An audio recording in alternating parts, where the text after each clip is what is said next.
Coaches and affiliate owners, we are super excited to launch our FitFilliate Founders League. It is hosted over on the Skool platform, and you'll find a link in the show notes or a link in our bio over on Instagram.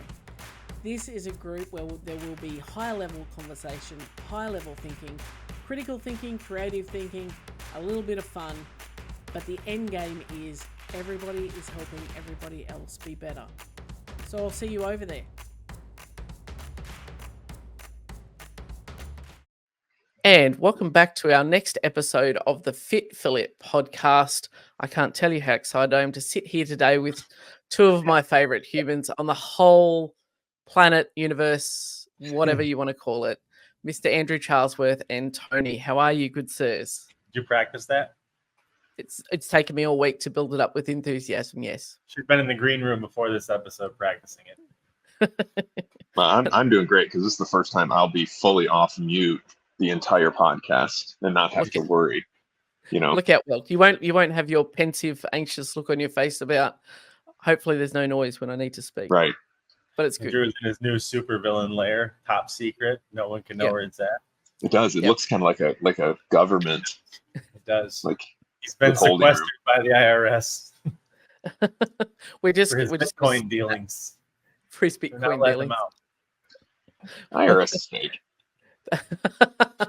Anyway, let's move on to today's topics. We're not going to go into anything in that realm today. So I thought we'd go on a little adventure today with a little bit of audience Q&A with some topics that I've had suggested to us. So I thought we haven't done one of these for a really long time, and it was a heap of fun last time. Tony loves them. So I thought we would see what the interwebs have thrown at us for topics. Sound good? Great. What if I said no? It wouldn't matter. The ride. Right. Thanks for the rhetorical question, Lisa. We should do these live. I think that would be a terrible idea. Let's not do that. Yeah, that would be terrible.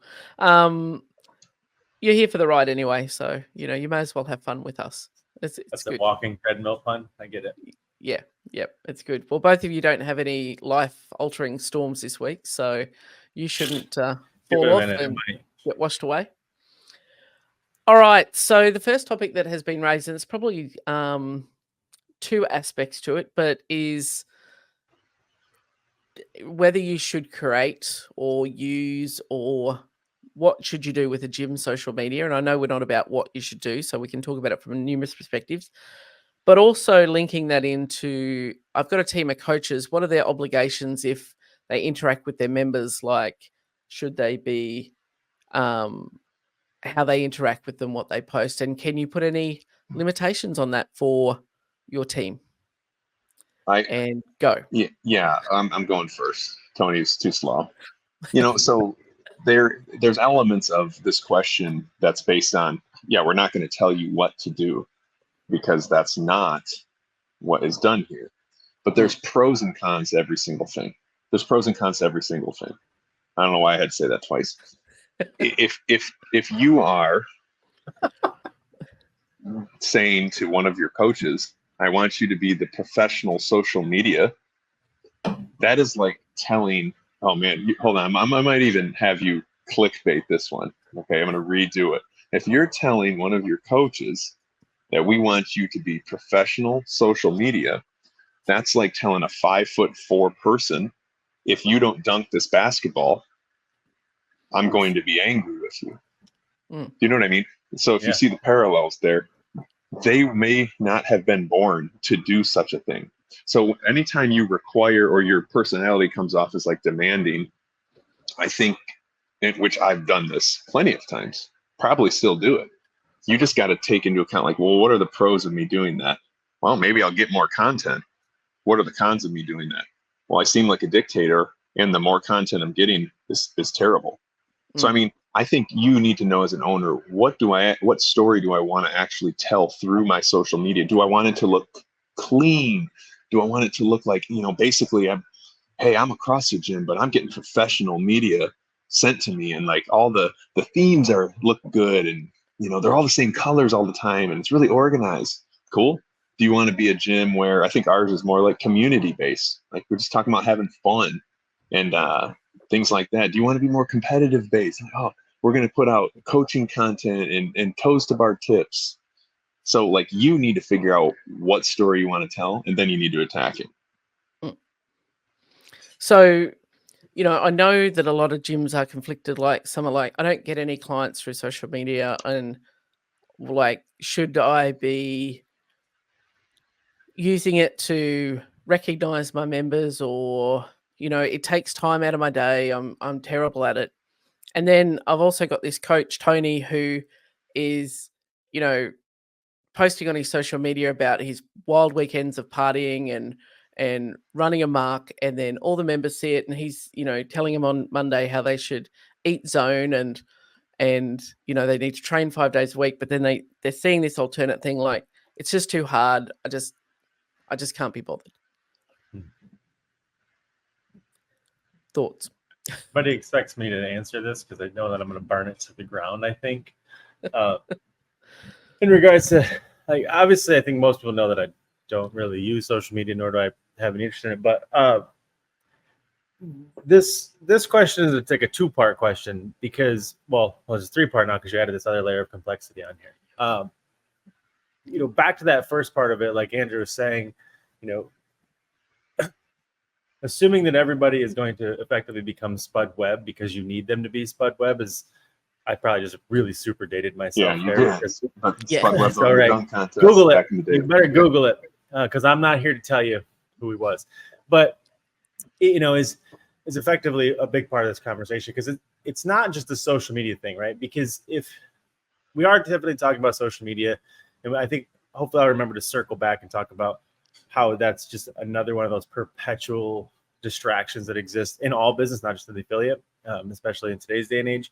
Because really, it's a conversation of, are you guys asking, say, what are the best practices to optimize and grow and build and utilize your assets to build your social media? Or are you asking me how to get your team to do the social media for you because you realize that there's in fact a problem here, right? And this is, you can take social media out and replace 5:30 a.m. class, sales, clean the gym, answer the phone. You pretty much do everything the business requires. You're like, give me a reason or give me a way to manipulate people into doing the thing that I don't want to do myself or that I'm bad at. And I think that there's a bigger error of that part of it there too, because to the point of the Spud Web conversation, we see this all the time with like making the gyms clean, the coaches clean the gym, or making your coaches do sales or things like. You could do that because maybe you might hit the sweet spot with someone like me who likes coaching and does like sales because I think they're the same thing. You got lucky, but that's few and far between. We know that to be true, and right, like asking somebody who hates it to do it, you're just asking them to not only suffer and struggle, but you're really just handicapping the business. And so to that point, like you're never going to win the game, so to speak, in basketball if you keep trying to just deploy these sandlot players to do this thing. Like if you want to build another dated thing there, if you want to build a super team, that's the beauty of business. Like if you think social media is a problem, you don't want to get better at it. Okay? Like one of my mentors once said to me, you don't have a problem if you can write a check. Like you want to solve your social media problem, write the check. But this goes back to another problem. Well, you better learn how to ask people for money, right? Because you can't solve all your problems about bootstrapping it and force people to do it, because that's really what it comes down to with so many of these things is that you're not good at it. You know that it's a problem. You know that it's an issue. And rather than fix the problem, you're hoping to find a way to utilize the people that you have at your disposal to solve the problem for you. And sometimes it works, right? Like sometimes you do get that person who's like, yeah, I'll take over the 5:30 a.m. class for you. But we already know that person is not an optimal solution. Right. Just the available one. And so I don't know if that was the point of the question, but I think it's, to the original part of this, we're not going to tell you what to do. I do want you to consider, are you looking for a method or another means to abdicate responsibility to other people who you think are they're just sitting there doing nothing? Or to your point, Lisa, like maybe they have like 50,000 or more personal followers because they're just jacked and tan and look great naked and everybody follows them. So you're like, you know what? I need Johnny to do social media for me here. To Andrew's point about being a brand, Johnny's got 50,000 followers because everybody wants to see him naked. Like, he doesn't know how to market your gym on social media. Mm-hmm. Right? He's going to attempt to come over and do, well, I guess I'll do the same thing here. Take my pants off, right? Like, and now your social media is full of half-naked Johnny every day, and now you got all these people who they don't want to pay for your classes. They're looking for an OnlyFans link, right? Like, and so you can't. You have to go back to it. You've got to get the right person for the right job. You got to put the right person in the right seat, and until you can afford to do that, it's gonna probably be you. But then there's the other side of it, which is, do you need to do social media altogether? And that's a whole different debate that we don't need to have at the moment, I don't think. But I think I'm not too, totally against that. circling back to what Andrew said as well, is that, you know, curating and understanding what the story is that you want to tell from your social medias, and understand social medias. It's like I'm talking about the internet. The medias. But what is the story that, you know, what do we want to portray? So a lot of people will mindlessly post on socials anything and everything, and there's no like theme or consistency. So it's okay, and it comes back to our eternal conversation that we have on this podcast, is about knowing your why and who you serve and what you're there for, to then be able to say, what's the story that we can tell that best represents us, that's going to draw our people to us? So who do we serve, and telling those stories. But I think people are like, I'm just going to post, and I did it when I first opened the gym every day, because Instagram has the 10 photo up limit. There'd be 10 photos of my class doing it's impressive. box jumps, barbells, like every day. That and terrible photos taken quickly on, you know, a shitty old iPhone, and just uploaded, because like that's what people will come to see. And then you come to learn, it's like, well, that means nothing to, you know, seeing somebody on the floor sweaty and half passed out and celebrating that is kind of like a deterrent to the people who we now really need to reach with our lifeboats, to the people who are too scared to come in. So then, you know, it was about, well, how do I tell our story? Like who we really are beyond burpees and thrusters. And that's the hard part, Lisa. You unpacked a lot there. I use that analogy of like, you were posting 10 times a day, which is fantastic effort. And it's the same thing if you start jujitsu and you're fit, kind of, you're going to go in there and like use every ounce of fitness that you have, every muscle fiber, cardiorespiratory endurance. You're not going to get anywhere because you were just posting, like you said, aimlessly. But then you learn technique, and now it's more tactful. But you have to realize, okay, this is going to hurt and sting a lot of people. I know that the people who are going to pay aren't my target audience that I like, meaning I'm posting the bar muscle ups, I'm posting the overhead squats, and I'm like, man, I'm really trying to get some of these soccer moms or people who, you know, are burnt out at the gym but don't necessarily want their hands to bleed. So then you keep posting that stuff, you're actually being counterproductive. But also posting nothing at all, like to Tony's unfortunate, you're never going to be seen. You know, if I'll be in a CrossFit meeting all the time and some great story will happen, and I'll be like, nope, didn't happen. They're like, well, no, it did. I said, no, I didn't. It's not, there's no proof of it anywhere. That's the world we live in. So whether you like it or not, Mars isn't open yet. You have to play the game. And so I just think, let me give you an example. I had that professional media, like I talked about. So I'm like, I got 2 videos, 2 shots at this. I'm going to tell 2 stories. I picked a really, really fit grandmother who, when people watch the video, she's like, no one would ever not want to be like her. She's one of the nicest, like super fit, actually one of the top still in her age division. And it shows her working out and talking about, you know, how CrossFit's changed your life, yada, yada. So, and I had members say like, hey, that video, if I just watched that, I would have never came here, because I know I'm never going to be like, boom. The other person I picked, construction worker, he'll openly tell you, he's like kind of hard of hearing. He used to eat 7, he would buy a cake and eat 1 piece Monday, Tuesday. Like that was his lunch. That's how much he knew about fitness. So he was a full raw, like let everything go. And I was just being like, hey, whatever organically this guy answers is. So because I'm like, well, I'm going to capture both somewhere in the middle. Somebody's going to be like, I relate more towards that guy. I relate more towards that woman. So you just cast a net on maybe opposite sides and try to catch in the middle was my thought process. Didn't mean it was accurate, but I didn't want to fall into the trap like I just talked about. Yeah. I think social media is funny. First of all, I'll be very clear on one thing. Instagram as a whole is an absolutely terrible use of your time, period. Doesn't mean how do you really feel? Doesn't mean that you don't need to do it or don't need to solve for it. But here's the thing.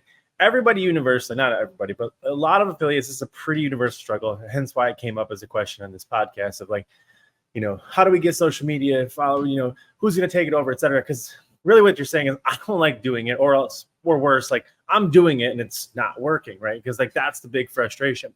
And that's what I mean by not being a good use of your time, because somebody wrote an algorithm someplace in a back office that has decided who in your community is going to see your post based on lots of other factors that you don't really have time to game for or optimize for.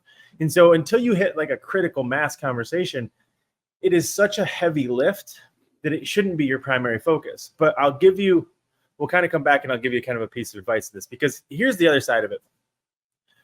And this might upset you too. If you don't love talking about your business, get the fuck out of it. Right. And that's, I think, pretty sure that every affiliate owner likes their business. I would assume that's kind of a carte blanche statement. They just don't like talking about it on Instagram or social media because it doesn't get them anywhere. It doesn't get them the likes, the followers, the things that like they're looking for as those immediate sorts of gratification. So choose a different medium, right? Let's go old school for a second. Like we know to be in this business, the fitness business, the CrossFit space, you must be in the content creation space, period. Because the game that we're playing is we're not competing with other gyms. We're not competing with, the Orange 45s and all those other places, right? Like we're not competing with them. We're competing with the other distractions from people's attention. Right? We see this all the time in diagnostic because I ask for people's existing alternatives and they like to list out all the gyms in their area. And then I strike and say, nope, they're not the alternative. The alternative is stay on the couch. The alternative is Coca-Cola, right? The alternative is all of these things that exist that keep them from thinking that a slice of cake a day is a bad idea. Like those are the things that you have to compete with. So we have to create content. So we know you got to do it, right? And so every day you take the floor, you're creating content, right? Because you have to effectively engage the minds of everybody in your class every single day, get them to think critically and creatively about how they pursue and process their day. The other thing you need to do is engage them when they're not in class. And so if we go way old school, this was the cool thing that existed in CrossFit spaces, but it's gone away. And then is every gym blogged every day, right? And if you would like to gain followers and you would like to gain a following, and that doesn't mean on Instagram, that means be a person worth following. Get the things that are in your brain out of your brain and do it every day. Just commit to it. Sit down, write one blog. You don't have to proofread it. Just send it. I'm saying this as I did it myself. Like if I proofread it, I would never share it, right? Just start the process and do it every day. I assure you that if you do this every day from now until a year from now, one, you'll have created so much content that you'll never be absent of things to post, talk about, share, or co-contribute. But two, you can repurpose all of it, right? But mostly what you'll have is an infinite catalog of things that will help your clients through moments that you're not aware that they're having, right? And so back to the content creation, you have to create content because you've got to engage people. Because your job as a coach, as an affiliate owner, is to get people to think differently about their day, right? To think differently about that food choice, to think differently about taking the stairs, think differently about walking to work, to think differently about insert XYZ. And the good gyms do that really well. And guess what? They're not doing it on Instagram. Like your clients aren't going to Instagram being like, what's Andrew going to teach me today, right? Like they're doing it, getting delivered to their inbox. They're doing it to see what you're going to say in class today. They're doing it through the website. Go back to what worked. I don't know where that went away. Maybe we just all hope to like CrossFit was cool now. What I hear is that what I'm hearing is that we should create our own social media where content gets paid, right? Because there's one thing that technology does today. Like I got fired up when you said that because I have other passions besides fitness. Something you and I talk about off camera for probably 6 hours on accident. Is like when Literally. where you become a master in something, or you try to take that kung fu and put it in other aspects of life. Like, so I'm super interested in investing, and I have all these ideas and things, and I don't record any of it, and it actually stresses me out. And with technology today, I could go for a walk, just voice record what I'm saying, put it into an AI machine and say, hey, make this a blog post. I mean, you can be a lazy blogger if that's something you wanted to do, just to record the information. It's not 2005 where it's you've got to go through 3 FTP servers to upload your blog post and your workout. Like it's very quick and easy to do. You're right, you could just speak to it, have a bot write it for you once you've got your initial thoughts down. But I think that people get caught up in the comparison. So they look at what's everybody else posting, and this is what I need to post, and this is what Mayhem are posting, so I need to post that. Well, no, people are going to Mayhem to see videos of Rich working out. They are not coming to yours to watch you work out.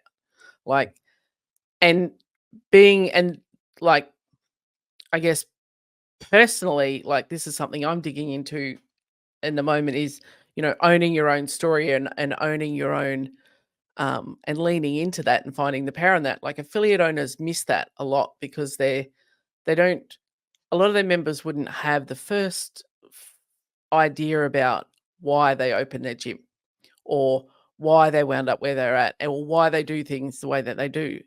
And understanding that, I think it was EC Sinkowski we had on the podcast once, and she said, Instagram is like a rock concert. Like, you're all yelling to talk to somebody that you don't know that you're talking to over the other side of the room. But at some point, someone's going to hear that and go, oh, I need to go over there and talk to that person. That's when they'll come and they'll reach out. But you're having a million conversations a day that you don't know that you're having. And it will just take that one thing that you post is going to get somebody to make that decision. Something will resonate with them because it might be a 6-month relationship you're having with somebody through your social media where you're just posting. And then eventually that one thing will tip them over. But you don't know. And you've got to keep, because if you stop talking in that crowded concert, then you are never going to get heard. Yeah, really good. I think, back to and to make it more tactical, back to the whole, it's a bad use of your time. If you pursue social media as the primary method, what you're left with is social media posts, right? Like, if I just commit to whatever, engagement, followers, likes, etc., getting that, like, you might end up getting somewhere over a year. Most likely, by the stats, you're probably not going to. And at the end of the year, what you have is 365 posts or more, right?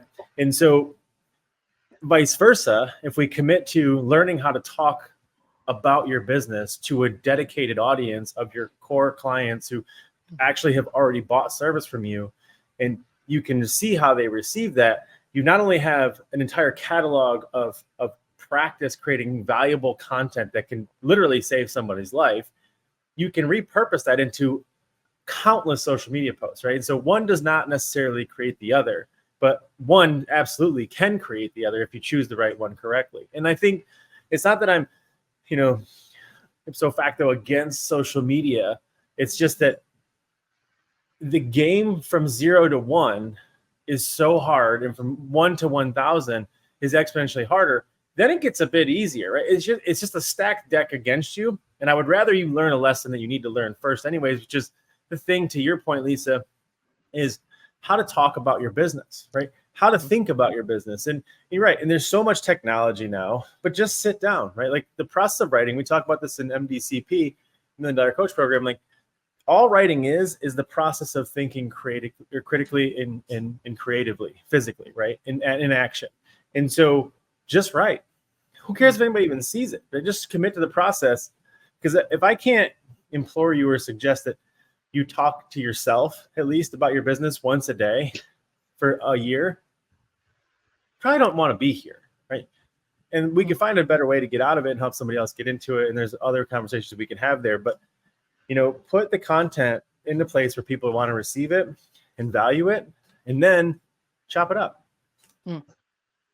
And, we talk about creating efficiencies and working smarter, not harder, because it's not always about hustle and grind and, oh, well, I've got to do this. I think as humans, we tend to overcomplicate things, which means we make it harder than it has to be. So then we have a way to abdicate that responsibility and get out going, I don't have time to create a social media plan. I don't have time to do X, Y, Z. It's like, well, you don't need to. You can just sit and start the habit of writing and then going, well, now I've created this thing. How do I repurpose it, 15 different ways to Sunday? And don't overthink it. Cool. Don't overthink. Yep. All right. Social media. Pin in Social media.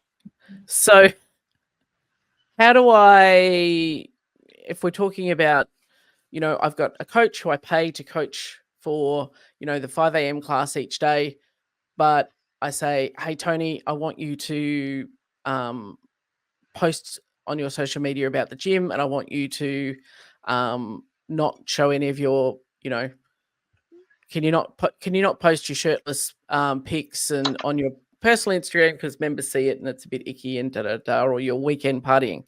Can I do that as an affiliate owner? I mean, once again, do whatever you want. That's the affiliate model.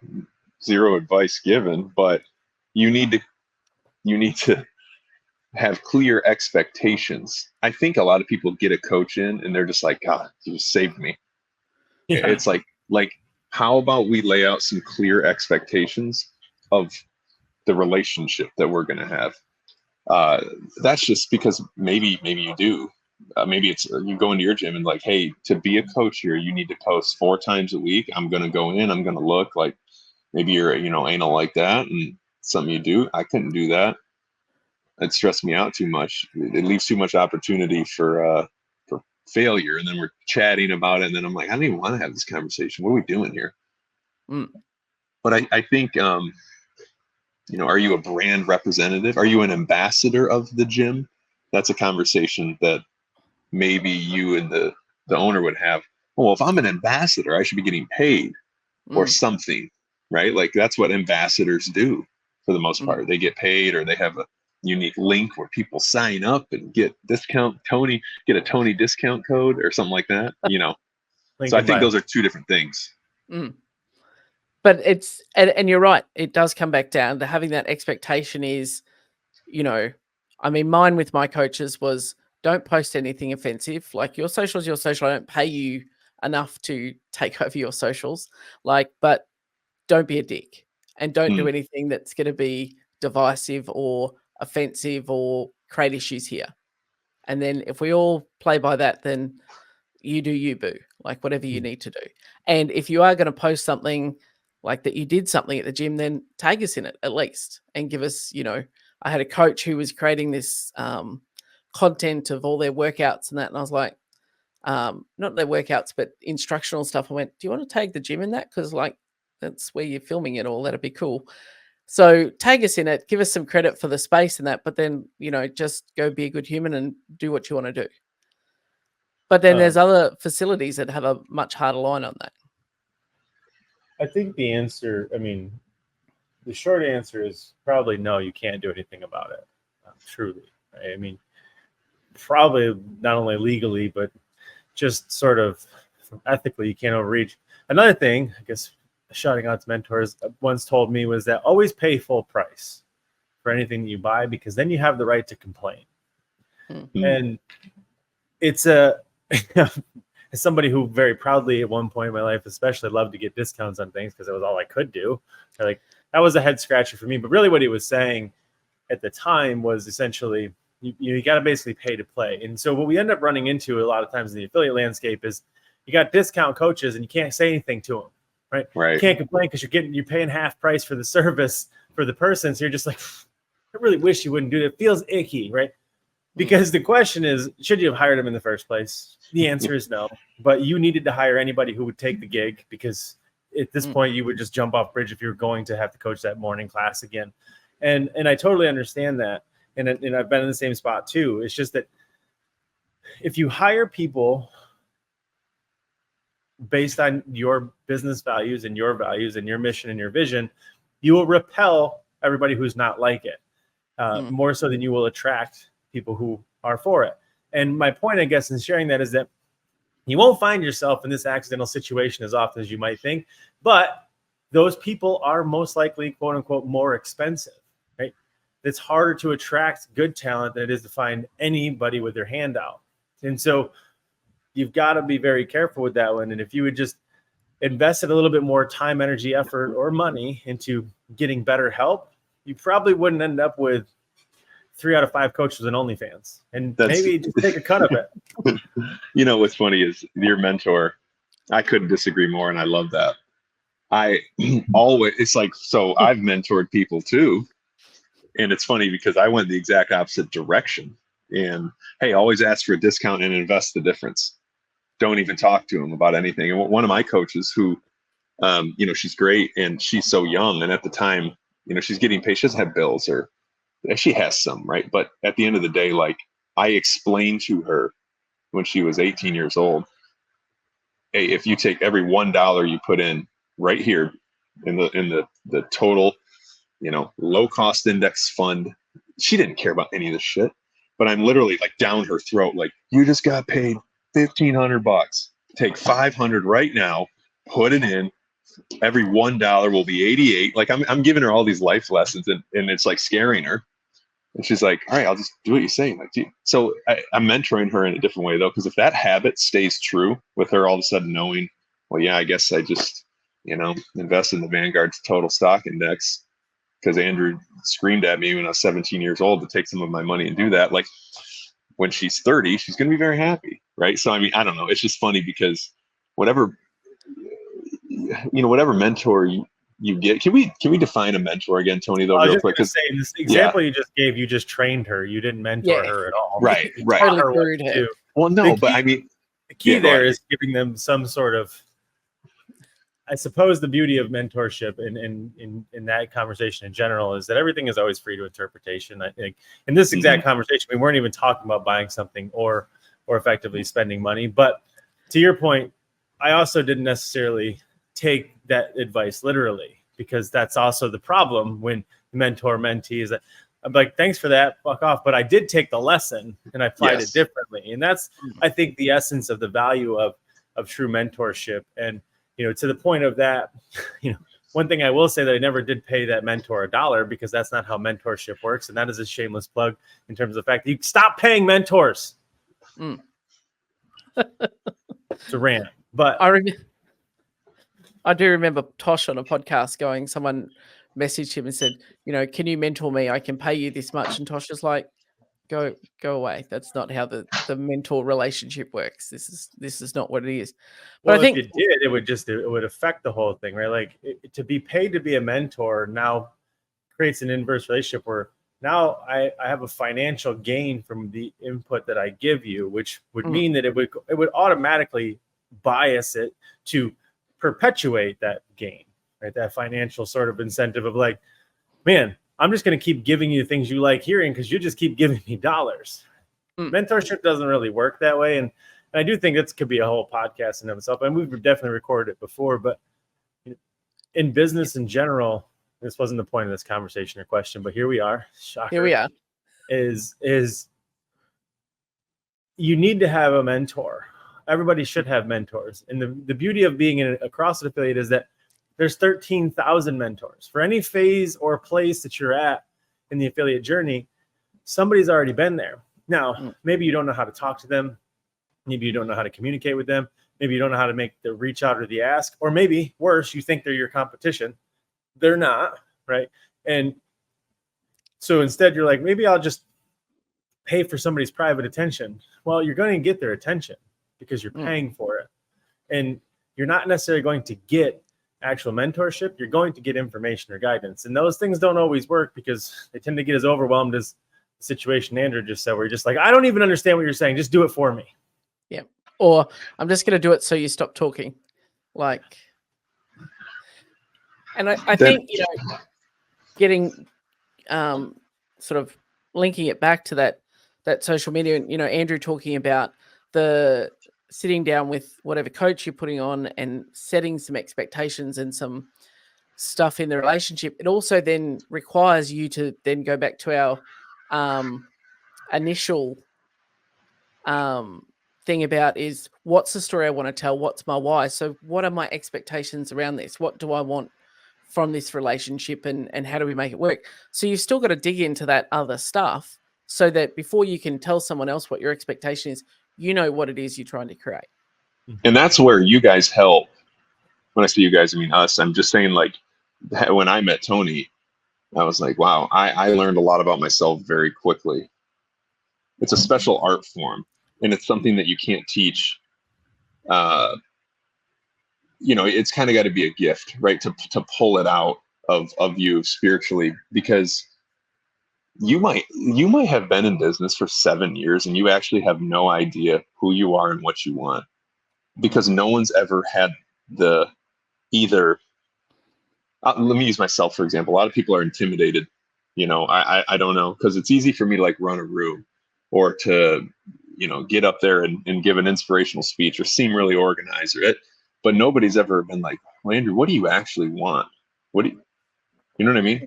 Mm-hmm. Because I'm disguising it, right? Mm-hmm. So that's why I think kind of hiring someone to get that out of you is actually a better use of your, I guess you can call it dollars or what, versus being like, tell me exactly what to do, because you're going to feel very, very unfulfilled in the other direction, even if it works out in your favor.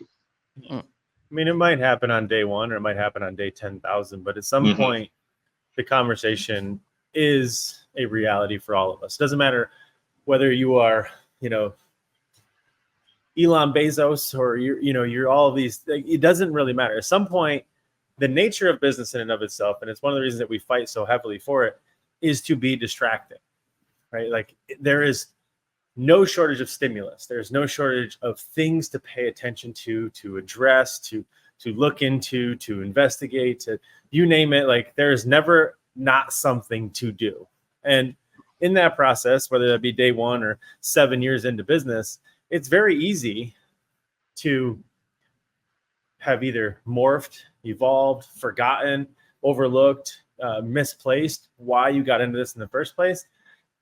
But of all the things that you end up learning over time, the one thing that you can never forget is why you went into business in the first place. Because maybe on day 1 you don't realize it, but on year 7 you definitely realize this is one of the hardest things, if not the hardest thing I've ever done.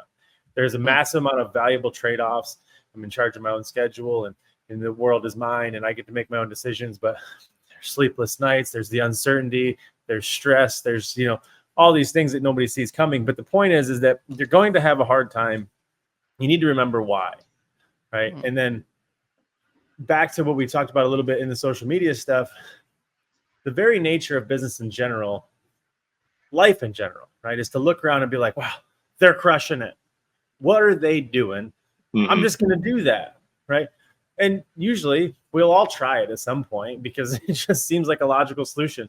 Then you take it, you innovate it, you iterate it, you do the things to it, you chop it up, and you try to make it work for you in your life, and it crashes and burns. You pick up the pieces, you put it back together into the best boat you can possibly make out of the shambles, and you try to go back out to sea. And like you do that a handful of times, and you're like, you've completely forgotten that you didn't even try to be a sailor in the first place. You wanted to be a pilot, right? But it just looked like everybody in the water was crushing it. And now you're out to sea in this dinghy, and you're like, how do I get back to shore? And where the fuck did I put my airplane? Right? Wow. And so much of that is just always going back to the beginning. Never forgetting the lessons you learn. Like there's nothing wrong with fucking up every single day and learning those lessons, but you got to go back to that why every single time. And it might change a little bit, but that point is that person, maybe that kid, maybe that, whatever that was, whenever that decision happened, we were just like, this is going to be my answer. Remember that thing, because that's what gets you through the sleepless night. That's what makes you to be like, okay, let's try again. And I think that, that whole, and I know we keep saying it nearly every single podcast is about having that why, but it really is like setting your GPS for a trip. Otherwise, you could just get in your car and go, okay, I'm just going to drive till I hit a wall or I ran out of road, or here's where I want to get to. And you plug it in and you know you're going to get there in the most efficient way.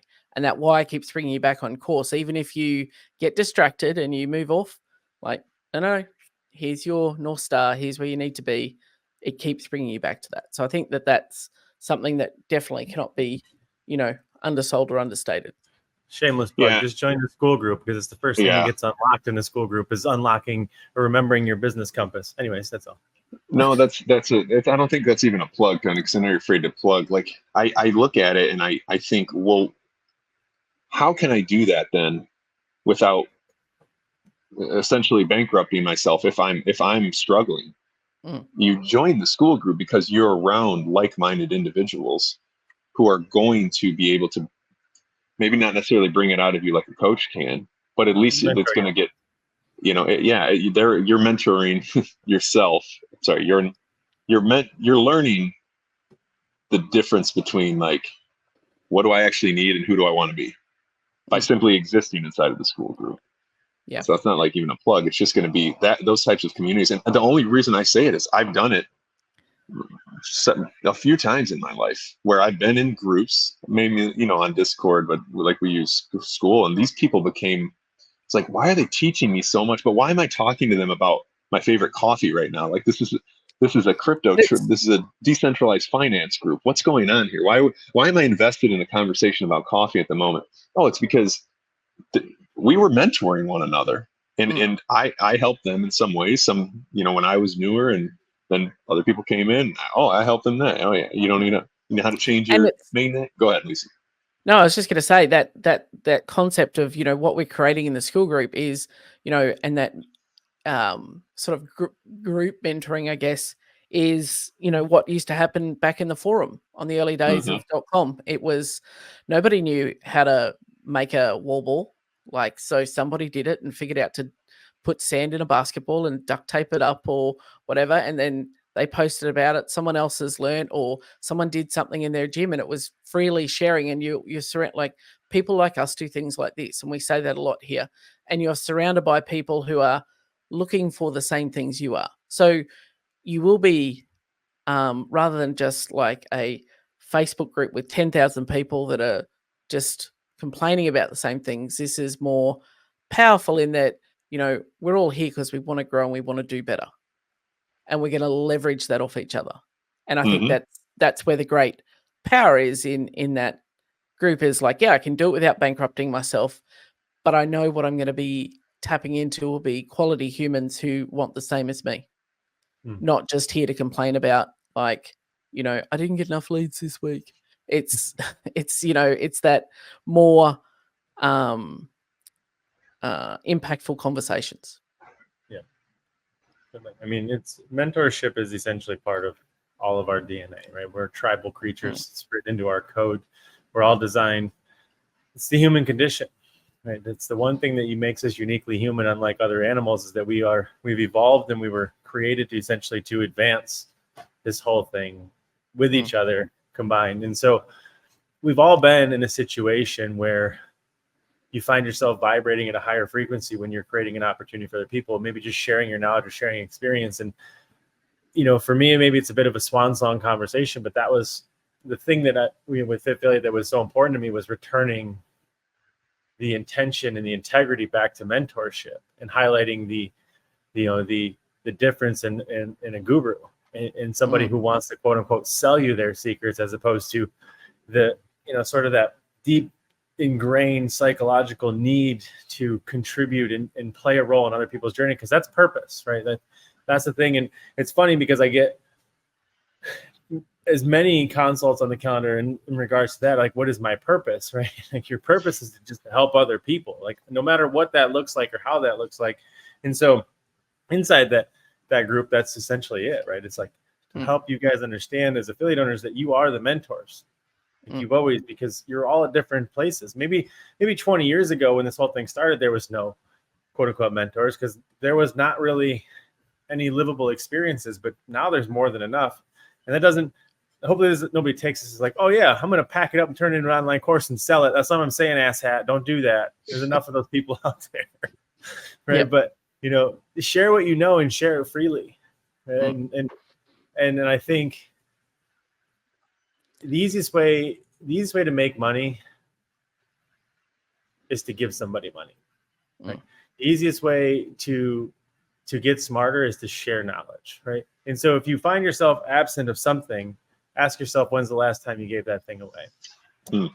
And I think, for us, that was really what it was all about. Now, it doesn't mean that it's, free for all and it's not going to be Cookbook versus FitFilliate in there. Of course, that's not the point. The point is to make it vetted, make it, curated, make it valuable, make it impactful, and it's still ripe with all of our challenging life questions and things of that nature. But the beauty of business is that you get to make it any day you want, right? And like some days that's easier than others, some days it's heavier than others. And I think for anybody that's ever been in business, they probably feel that statement, because some days you're like, oh, I know exactly what I'm doing. The next day you're like, why do I even do this? Like, I could take any number of contracts and just be done with this thing.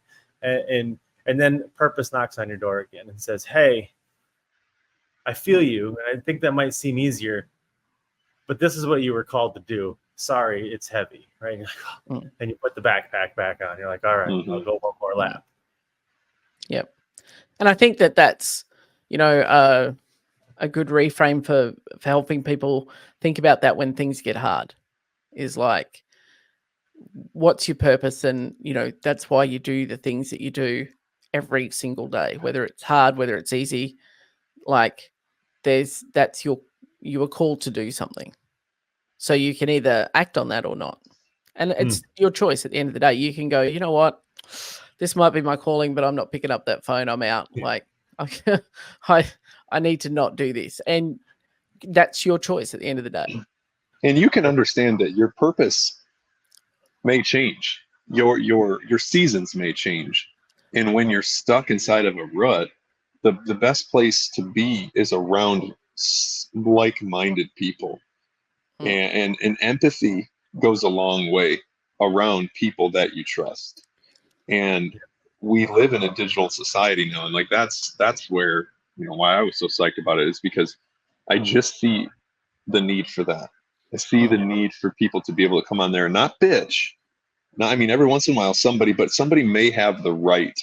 My calls on Tuesday in the Midwest, plug for there. If you're not in there, you're paying your CrossFit affiliate. I don't know why you wouldn't be in there, but nonetheless, like, they don't get hijacked often, right? Like, where somebody's just like venting, dude. But every once in a while, I'll look through the camera and I'm letting somebody go, and I'm kind of looking at everyone else and be like, hey, this is this person's time.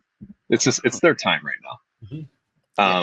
I'm not going to let them dominate the whole thing, but like, let's be who we are, and let's let them go first. Let's let them go for a second, and could you take professional classes based on how to moderate a group on a freaking Zoom? Like, that's ridiculous. If somebody tried to sell me a course on, hey, Andrew, here's how you should professionally do a Zoom, I'd be like, fuck off. Are you kidding me? Like, I know exactly what you're trying to do, guru. I'm going to be present and authentic with my shared passion, experiences, whatever. And I'll teach you something trying to sell you know what I mean? The course, you should hop in here, and vice versa, right? So I don't know. When Andrew gets fired up. I don't know what I just said, but I said it. No, it's great. But it's, having that space that is and I this is probably a trigger word for Andrew, but it's a safe space. It's a place where you can actually be authentic in that and go, yeah, if I know it's okay, if I just need to have a vent today and say all my members are assholes and I hate my job, I'm going to have the space to do that. But then it's going to be, okay, so where do we go to next? Yeah. And someone, and I'm prepared that if I'm in that rut or that space, that someone is going to challenge me, that's going to get me some traction and get my wheels spinning and get me moving in the direction. Even if they're challenging in a way that kind of stings a bit, when they're like, like Tony said at the start, like, if you feel like that, then you need to get the fuck out. Like, that's not why you're here. Yeah. And that may sting someone to the point where they go, oh, actually, no, I do want to be here, and it fires them back up, and then they can get moving. Right. So it's not all about, you can do it, we're going to push together, and we're going to get you out. It's, some of the conversations are going to be hard, but that's the value of an authentic group that's not there to just upsell you to, the next thing and do the next thing. It's like, here's a group who are actively pursuing better, not just sitting in the shit and being happy with it. I mean, it's basic. You can apply to get accepted to the group. You might not get accepted to the group. That in of itself is its own definition of why it's different. But even the way the whole thing was designed was to reward you for contribution and providing value to each other, as opposed to being annoying and trolling the group and asking the same incessant question, Kill Cliff versus FitFilliate, and all the things that have been asked 3,000 times, right? And so we wanted to create, but not only a game, but a value system for those of you guys who do step into the mentor type of role and want to help each other out and answer questions and give some guidance and share your journey. And, for us, we just get to basically gatekeep the group and make sure that the ones get in are the ones that provide value. And if you're not providing value, you get kicked out. It's not, it's not really it's not any more difficult than that, but it is a thing that needs to exist because we do need a community.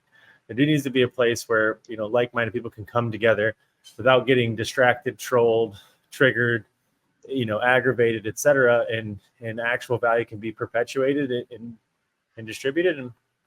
And I know it wasn't the point of this entire podcast, but we're here now. Went there.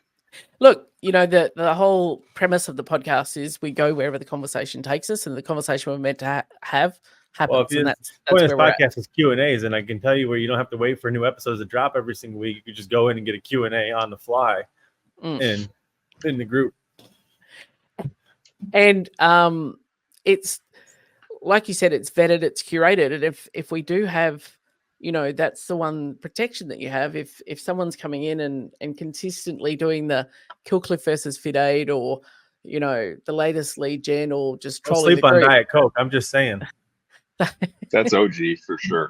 If you're a true OG CrossFit, they coming in and doing that, then you said, like acceptance in the group isn't guaranteed, but forever being in the group is also not guaranteed.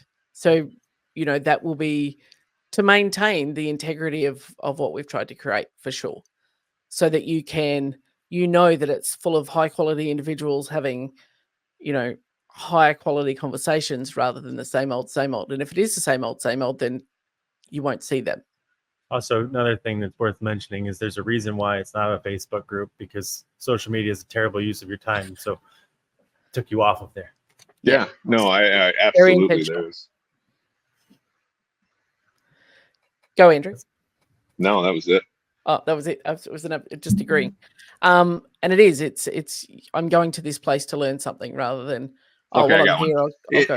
Here he comes. That's how I remember what I said about it. It's you have habits that are formed on social media, and you don't know those habits until you really write them down, look at them in the mirror. Look at them on paper, and then look at yourself in the mirror. And if you think like a social media is going to get there, and you're going to be able to compartmentalize those things, you're not. You need a fully separate app where when I go in here, I'm going in here to give. I'm going in here to be open-minded, maybe receive. I'm going in here, and that is why it has to be something like a Skool group, because it's a lot better. Technology should essentially help innovation and drive costs down.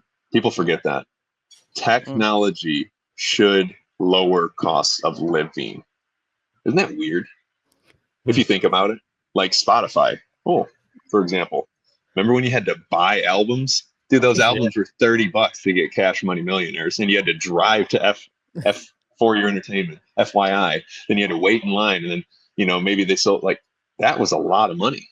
Yeah. And then you had to not break the CDs, and then you might have had to buy the same CD twice. At some you might point. have to reserve the CD to make sure you got a copy of it.